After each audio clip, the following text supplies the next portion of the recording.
देखिए हमारा जो ये क्वेश्चन है ये आरआरबी ग्रुप डी में पूछा हुआ क्वेश्चन है, ठीक है। तो इस ज्योमेट्री क्वेश्चन को देखेंगे कि आरआरबी ग्रुप डी में इस क्वेश्चन को किस तरह से पूछा था, ठीक है। तो सबसे पहले हम देखते हैं कि क्वेश्चन में बोला था कि ए बी सी एक ट्रेंगल है जिसमें से भुजा ए बी को आगे की ओर बढ़ाया जाता है, बीसी को आगे की ओर बढ़ाया जाता है, ठीक है। इसके बाद जो एंगल बनता है इसको समद्विभाज किया जाता है एक रेखा से, ठीक है।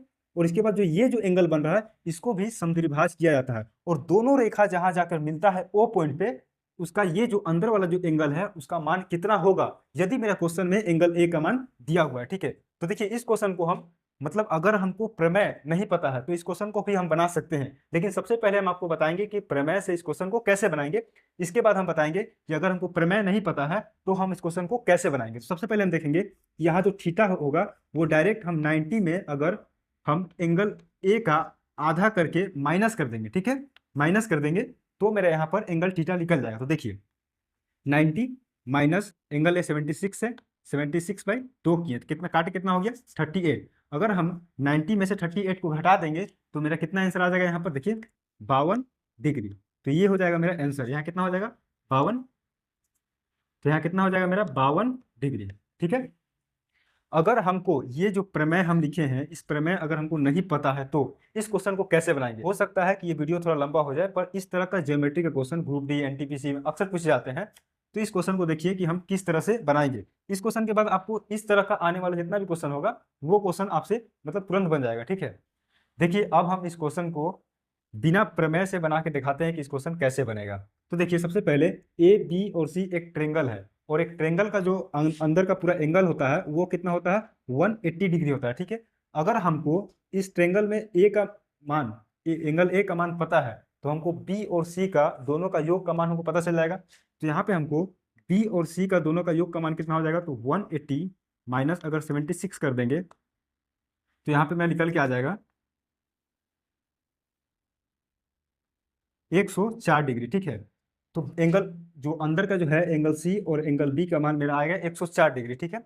अब देखिए इसके बाद क्या करेंगे हम कि हमको पता है कि ये जो पूरा लाइन सीधी रेखा है तो ये 180 डिग्री का होता है, और ये भी जो पूरा सीधी रेखा है ये भी 180 डिग्री का होता है। तो अगर हम इस दोनों एंगल को यानी कि ये पूरा एंगल और ये पूरा एंगल को अगर हम जोड़ देंगे तो यहाँ मेरा कितना बनेगा 180 प्लस कितना होगा 180। अगर हम इस दोनों को जोड़ देंगे तो यहाँ पे मेरा हो जाएगा 360 डिग्री, ठीक है। इसको हम बना रहे हैं इसलिए टाइम लग रहा है, आप सोच के बनाएंगे तो बहुत जल्दी बन जाएगा। 360 डिग्री हो गया। अब हम देखेंगे कि हमको ये वाला एंगल और ये वाला एंगल का हमको जोड़ पता है कितना है 104 डिग्री। तो हम 360 में 104 डिग्री को सबसे पहले क्या करेंगे घटा देंगे। तो मेरा घटा के कितना आएगा देखिए 104 डिग्री घटाएंगे तो यहाँ मेरा आ जाएगा 6, और यहाँ पे 5 और यहाँ पर 2, ठीक है। 256 डिग्री डिग्री आएगा, क्या आएगा तो 256 डिग्री आएगा। ये वाला एंगल और ये वाला जो एंगल इतना दूर का है ये दोनों का योग आएगा मेरा 256 डिग्री, ठीक है। तो हम क्या करेंगे कि ये जो एंगल इसका आधा आधा लेना हमको अंदर वाला पार्ट, ठीक है, और इस एंगल का भी हमको आधा लेना अंदर वाला पार्ट। तो हम 256 जो निकला है मेरा ये दोनों एंगल का योग, इसको हम 2 से भाग दे देंगे। जब 2 से भाग देंगे तो मेरा आ जाएगा 1 2 और इधर 8, यानी कि 128 डिग्री मेरा निकल के आएगा। अब हम देखेंगे कि ये जो 128 डिग्री है ये क्या है।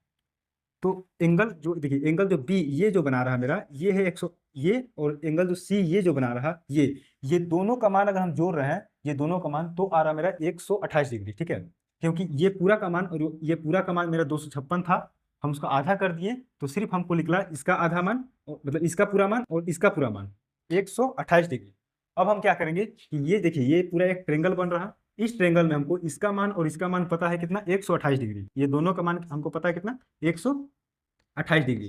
तो अगर हम 180 में 128 डिग्री घटा देंगे तो हमको इसका मान पता चल जाएगा। तो देखिए यहाँ इसका मान कितना हो जाएगा 52 डिग्री। तो हम यहाँ से भी मतलब अगर हमको प्रमेय नहीं पता होगा तो भी हम इसका मान निकाल सकते हैं, ठीक है।